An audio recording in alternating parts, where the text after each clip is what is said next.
Dans le paysage politique et social français, le groupe Génération Identitaire se distingue par son militantisme radical et ses méthodes provocatrices. Depuis sa création en 2012, ce mouvement d'extrême droite a su captiver l'attention des médias et des observateurs par son engagement virulent contre l'immigration, particulièrement musulmane, et par son appel à une Europe exclusivement blanche. Avec un slogan provocateur comme « Génération anti-racaille », le groupe incarne une vision de plus en plus clivante. Explorons en profondeur leur idéologie, leurs actions et les controverses qui les entourent. Génération Identitaire. Activité et organisation. Génération Identitaire est une organisation bien structurée qui utilise divers moyens pour diffuser ses idées. Ils organisent régulièrement des meetings à travers la France où ils présentent leurs discours anti-immigration et anti-islam. Ces rassemblements sont conçus pour renforcer leur base militante et attirer l'attention médiatique, souvent avec des interventions spectaculaires et des déclarations provocatrices. Les cours de self-défense proposés par le groupe jouent également un rôle crucial. Ils ne se contentent pas de préparer leurs membres à des confrontations physiques, mais renforcent aussi leur capacité à défendre activement leurs idées contre ceux qui s'opposent à eux, y compris les antifas. L'anti-islam, un combat central.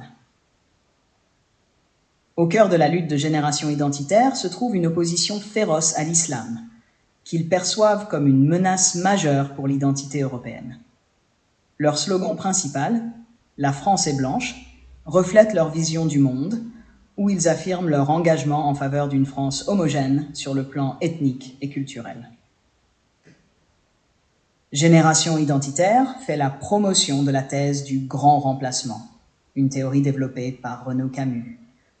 Selon cette théorie, les populations européennes seraient en train d'être remplacées par des immigrés venus principalement de pays musulmans. Camus affirme que cette transformation est orchestrée par les élites politiques et économiques pour déstabiliser la civilisation européenne.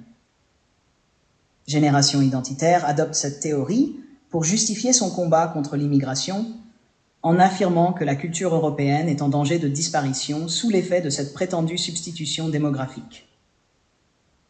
Référence historique et symbolique. Pour renforcer leur message, Génération Identitaire se réfère à des figures historiques comme Léonidas et ses 300 Spartiates. Cette référence aux guerres médiques est utilisée pour symboliser leur lutte contre ce qu'ils considèrent comme une invasion étrangère. Selon leur interprétation, Léonidas et ses guerriers ont résisté à des milliers de Perses pour défendre leurs terres et leur culture. Une image qu'ils emploient pour représenter leur propre combat contre l'immigration et le multiculturalisme. Cette comparaison dramatique vise à donner à leur lutte un air de grandeur héroïque et de résistance face à une menace écrasante.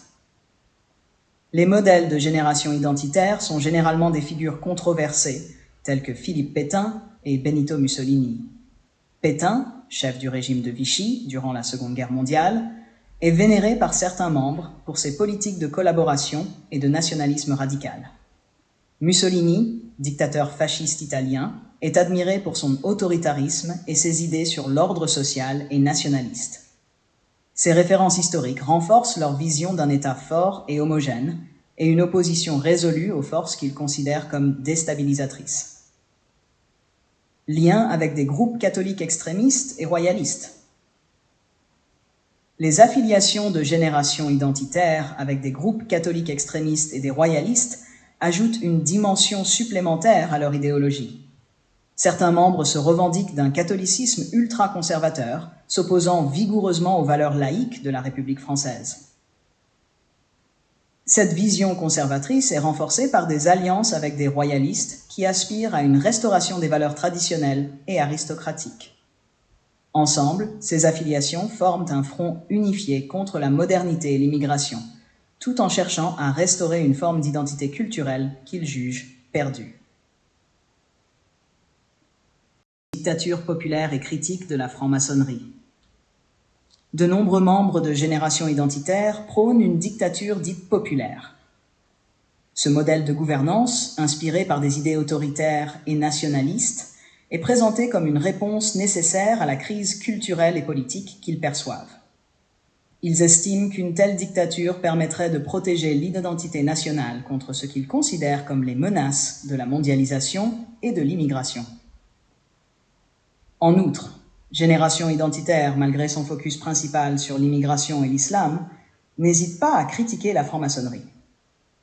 Ils accusent les francs-maçons de promouvoir des agendas mondialistes et d'avoir un rôle dans ce qu'ils considèrent comme la destruction des valeurs traditionnelles européennes.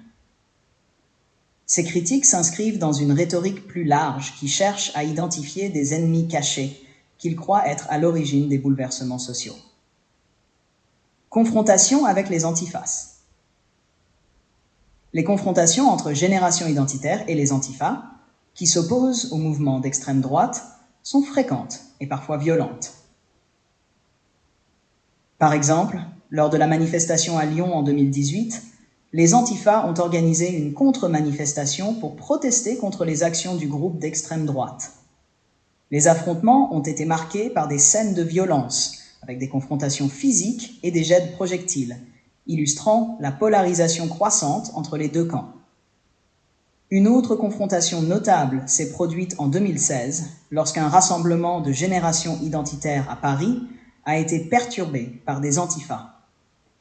L'intervention des antifas a non seulement empêché la tenue de l'événement, mais aussi entraîné des échauffourées dans les rues, mettant en lumière l'escalade des tensions et des violences entre les deux groupes. Exclusion du Front National, Rassemblement National. De nombreux membres de Génération identitaire ont été exclus du Front National, devenu Rassemblement National, en raison de leur position radicale et de leur militantisme, parfois jugé trop extrême, même pour ce parti. Ces exclusions ont souvent été le résultat de divergences sur la manière de gérer les questions d'immigration et sur le style de politique adopté. Le Front National, sous la direction de Marine Le Pen, a cherché à adoucir son image pour attirer un public plus large, ce qui a conduit à des tensions avec les éléments les plus radicaux, comme ceux qui ont trouvé leur place au sein de gens identitaires. Réaction politique et dissolution.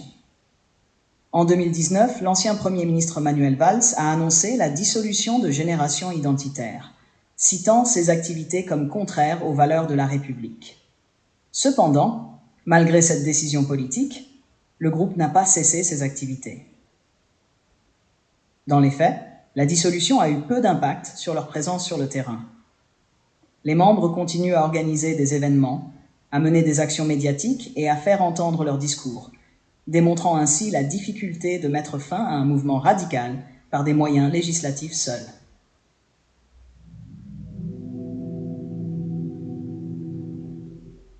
Une anecdote significative est l'occupation en 2018 d'un bâtiment par Génération identitaire pour protester contre une organisation d'aide aux réfugiés. Les militants ont occupé le toit et déployé une banderole accusant l'ONG de faciliter l'immigration illégale. Cet acte, qui a attiré une couverture médiatique importante, visait à provoquer et à exiger une réaction du public tout en renforçant leur message anti-immigration. En 2017, ils ont installé des panneaux anti-islam le long de routes principales en France, avec des slogans provocateurs tels que « L'Europe est chrétienne » et « Non à l'islamisation ». Ces actions visent à maximiser leur visibilité et à renforcer leur agenda radical en exploitant les craintes et les préjugés existants. Conclusion. Génération identitaire est un acteur complexe de l'extrême droite française avec une idéologie centrée sur la lutte contre l'immigration, particulièrement musulmane, et une vision ethno-nationaliste de l'Europe. Leur slogan principal, « La France est blanche » et leur référence à Léonidas et ses 300 Spartiates montrent leur volonté de se positionner comme des défenseurs héroïques d'une culture menacée. Leur adhésion à la théorie du grand remplacement de Renaud Camus, leur critique de la franc-maçonnerie, leurs modèles historiques, tels que Pétain et Mussolini, ainsi que leurs liens avec des groupes catholiques extrémistes et royalistes, ajoutent une profondeur historique et idéologique à leur combat. Les nombreux membres qui prônent une dictature populaire et les affrontements avec les antifas mettent en lumière la tension croissante dans la société française. L'exclusion de certains membres du Front National, Rassemblement National, et les difficultés rencontrées pour les limiter par des moyens législatifs démontrent la complexité et la persistance de cette mouvance radicale.